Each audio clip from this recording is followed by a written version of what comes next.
আমাদের জিজ্ঞাসা নামক ইউটিউব চ্যানেলে আপনাদের সকলকে স্বাগতম। আশা করি সবাই ভালো আছেন। গত ভিডিওতে আমাদের এক বন্ধু খুব চমৎকার একটি প্রশ্ন করেছিলেন। তার জিজ্ঞাসা ছিল, একজন মানুষ জন্মের আগে কোথায় ছিলেন আর মৃত্যুর পরেই বা মানুষ কোথায় যান? প্রশ্নটি যতটা গভীর, এর উত্তরগুলো ঠিক ততটাই রহস্যময়। আজ আমরা বিজ্ঞান, সনাতন ধর্ম, ইসলাম ধর্মসহ পৃথিবীর বিভিন্ন ধর্ম ও দর্শনের আলোকে এই বিষয়ে বিস্তারিত আলোচনা করব। তবে দর্শকদের সুবিধার জন্য আমাদের এই বিশেষ জিজ্ঞাসার উত্তর বা মীমাংসাটিকে আমরা দুটি পর্বে ভাগ করেছি।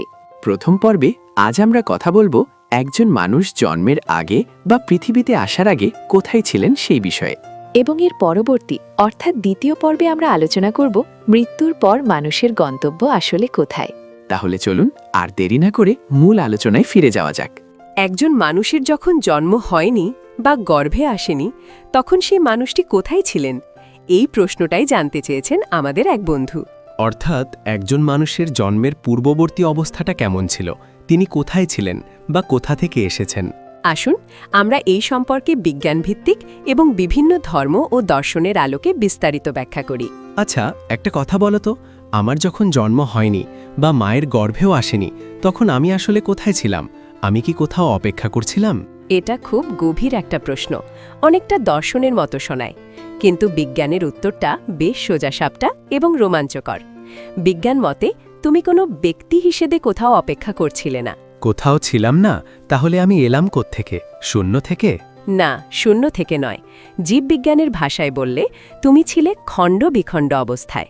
তোমার শরীরের নকশা বা ব্লুপ্রিন্টের অর্ধেকটা 23টি ক্রোমোজোম ছিল তোমার বাবার শরীরের একটি কোষে, আর বাকি অর্ধেকটা ছিল তোমার মায়ের শরীরের একটি কোষে। তার মানে গর্ভে আসার আগে আমি ছিলাম আমার বাবা মায়ের শরীরের বিচ্ছিন্ন কিছু তথ্য বা কোড মাত্র। একদম তাই। কোটি কোটি সম্ভাবনার মধ্যে যখন নির্দিষ্ট সেই শুক্রাণুটি নির্দিষ্ট ডিম্বাণুর সাথে মিলিত হল, তখনই কেবল তুমি নামক ব্লুপ্রিন্টটি সম্পূর্ণ হল। কিন্তু পদার্থবিজ্ঞান বা ফিজিক্সের উত্তরটা শুনলে তুমি আরও অবাক হবে। ফিজিক্স কি বলে? ফিজিক্স বলে তোমার শরীরের প্রতিটি কণা, প্রতিটি অণু পরমাণু এই পৃথিবীতেই ছিল তোমার জন্মের হাজার হাজার বছর আগে থেকে। মহাবিশ্বে নতুন কোনো পদার্থ সৃষ্টি হয় না, শুধু রূপ বদলায়। সেটা কিভাবে সম্ভব? আমার হাত পা, আমার রক্ত, এসব তো নতুন তৈরি হয়েছে। দেখো, তোমার রক্তে যে লোহা আছে বা হাড়ে যে ক্যালসিয়াম আছে, সেগুলো আগে কোথায় ছিল জানো? হয়তো কোনো নদীর পানিতে, বাতাসে বা মাটিতে। তোমার মা বাবা যেসব খাবার খেয়েছেন, যেমন শাকসবজি বা মাছ, সেই খাবারের অণুপরমাণুগুলোই একত্রিত হয়ে তিলে তিলে তোমার দেহ গঠন করেছে। তার মানে আমি আসলে প্রকৃতির পুরনো উপাদানেরই নতুন একটা রূপ বা বিন্যাস। ঠিক তাই। বিখ্যাত বিজ্ঞানী কার্ল সেগানের কথায় we are made of star staff, কারণ এই সব ভারী মৌলগুলো কোটি কোটি বছর আগে কোনো নক্ষত্রের বিস্ফোরণ থেকে তৈরি হয়েছিল। অর্থাৎ জন্মের আগে তুমি তারার ধূলিকণা হয়ে মহাবিশ্বে ছড়িয়ে ছিটিয়েছিলে।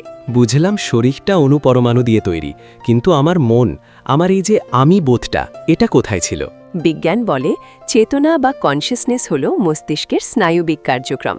কম্পিউটার ছাড়া যেমন সফটওয়্যার চলতে পারে না, তেমনি মস্তিষ্ক তৈরি হওয়ার আগে তোমার মন বা অনুভূতির কোনো অস্তিত্ব ছিল না। ওটা ছিল গাঢ় ঘুমের মতো, যেখানে স্বপ্নেরও কোনো জায়গা নেই। বাহ, তার মানে আমি ছিলাম মহাবিশ্বের ধূলিকণা, আর আমার বাবা মায়ের ডিএনএতে লুকিয়ে থাকা একটি সম্ভাবনা।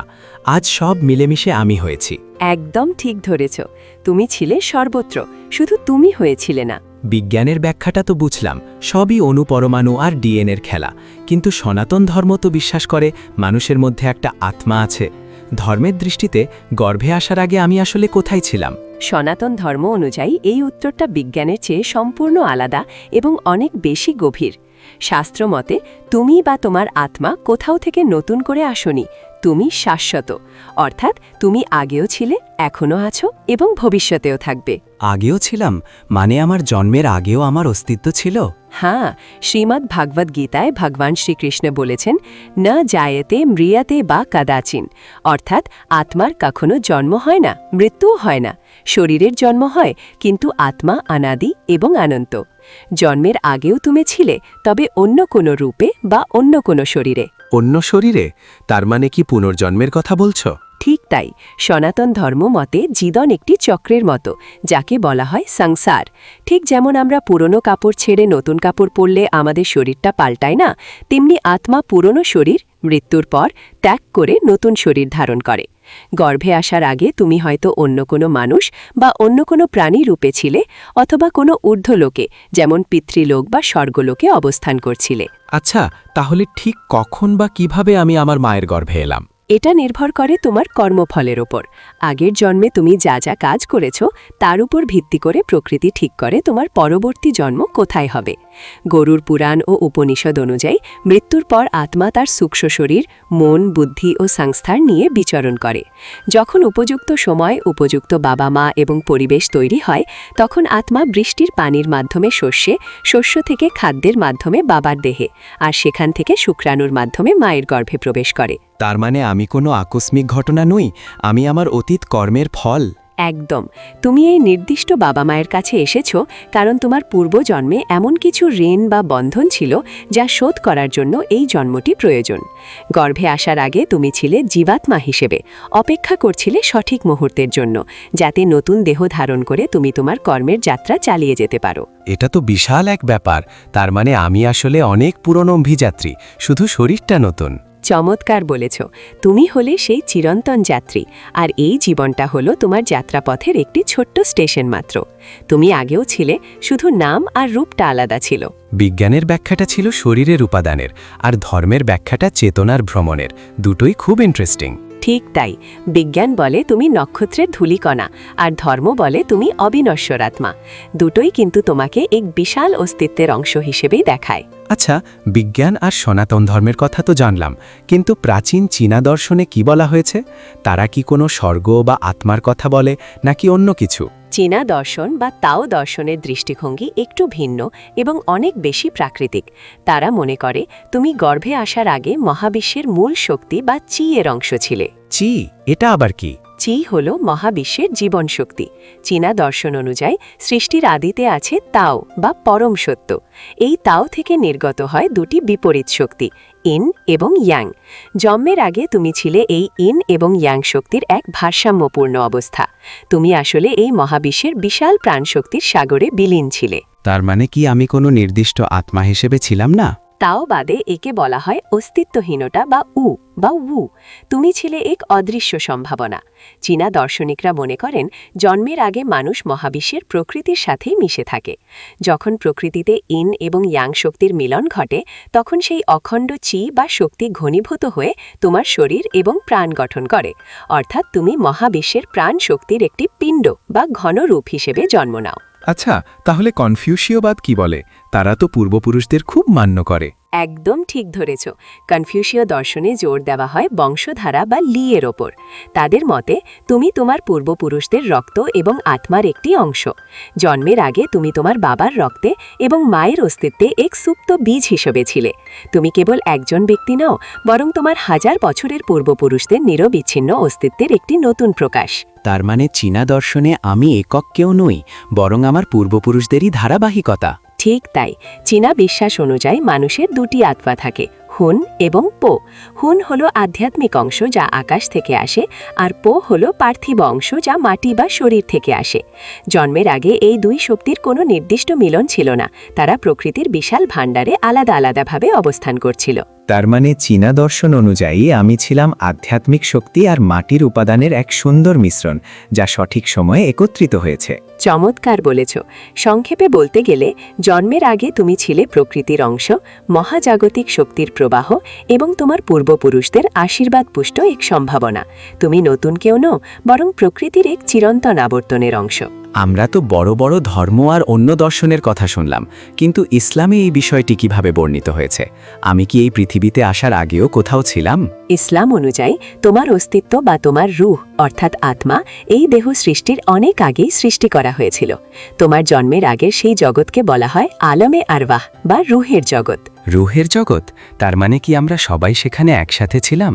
হ্যাঁ, পবিত্র কোরআন এবং হাদিসের বর্ণনা অনুযায়ী আল্লাহ তাআলা যখন আদম আলাইহিসসালামকে সৃষ্টি করেন, তখন তার পিঠ থেকে কিয়ামত পর্যন্ত যত মানুষ পৃথিবীতে আসবে তার সবার রূহ বা আত্মাকে বের করে নিয়েছিলেন।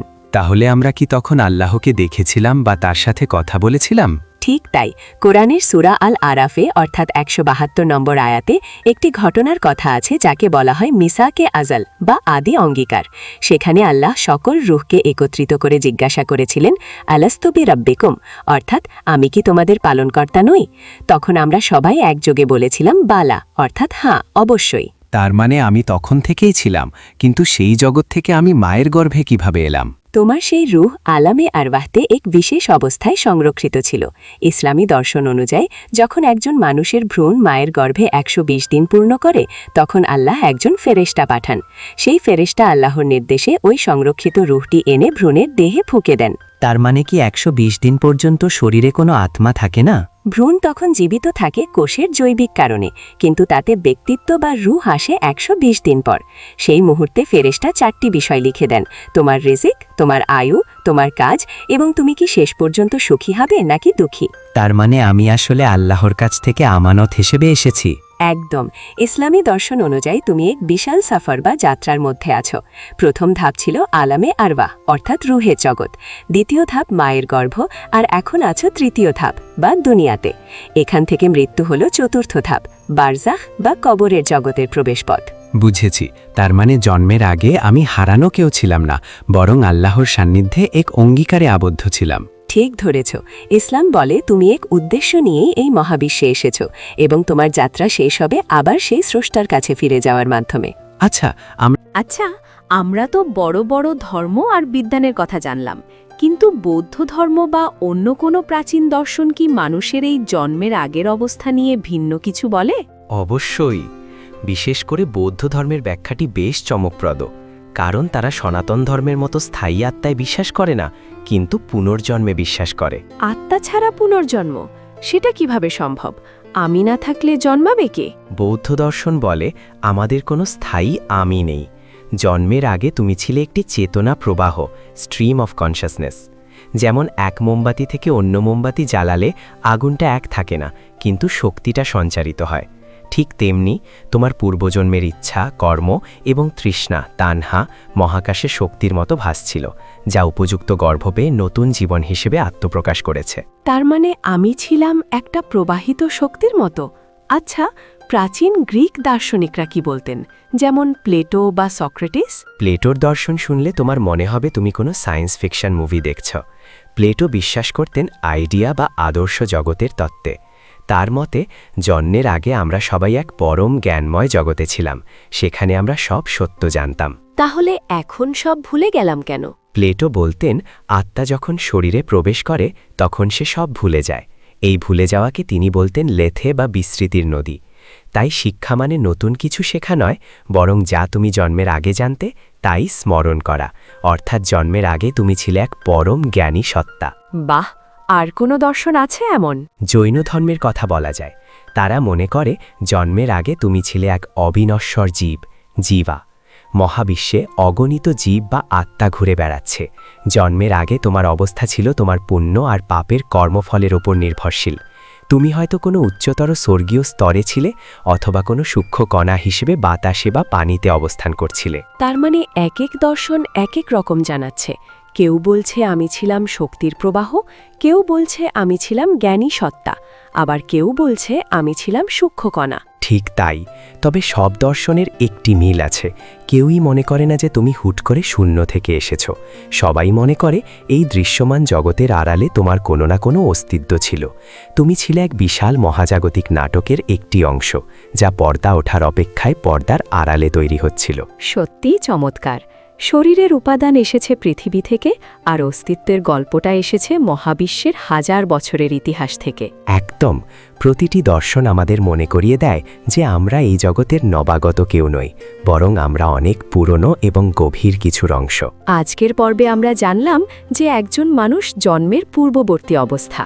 আমরা আগামী পর্বে আলোচনা করব মৃত্যুর পর মানুষ কোথায় যায়। আমাদের আগামী পর্ব শ্রবণ করার জন্য অগ্রিম আমন্ত্রণ রইল। ভালো থাকবেন সকলে, আর অবশ্যই আমাদের চ্যানেলটি সাবস্ক্রাইব করে সাথে থাকবেন। যাওয়ার আগে আমাদের চ্যানেলের উদ্দেশ্য সম্পর্কে আপনাদের একটু মনে করিয়ে দিতে চাই। আমাদের জিজ্ঞাসার মূল লক্ষ্যই হচ্ছে আপনাদের মনের যে কোনো কৌতূহল বা প্রশ্নের মীমাংসা করা। এবং আলোচনার মাধ্যমে একটি সুন্দর সমাধানে পৌঁছানো। তাই আপনার মনে যদি কোনো প্রশ্ন বা জিজ্ঞাসা থেকে থাকে তবে দেরি না করে এখনই আমাদের কমেন্ট বক্সে লিখে ফেলুন। আমরা পরবর্তী ভিডিওগুলোতে আপনার নাম উল্লেখ করে সেই জিজ্ঞাসার উত্তর দেওয়ার চেষ্টা করব। তবে একটি অনুরোধ, প্রশ্ন করার সময় আপনার নাম এবং ঠিকানা লিখতে ভুলবেন না। আপনার একটি লাইক এবং সাবস্ক্রাইব আমাদের জন্য অনেক বড় অনুপ্রেরণা। এটুকুই আমাদের পরম পাওয়া। যে কোনো বিষয়ভিত্তিক প্রশ্ন নিয়ে আমরা হাজির হব আপনার দুয়ারে। সবাই ভালো থাকবেন, সুস্থ থাকবেন। দেখা হবে পরবর্তী জিজ্ঞাসার মীমাংসায়। ধন্যবাদ আমাদের সাথে থাকার জন্য।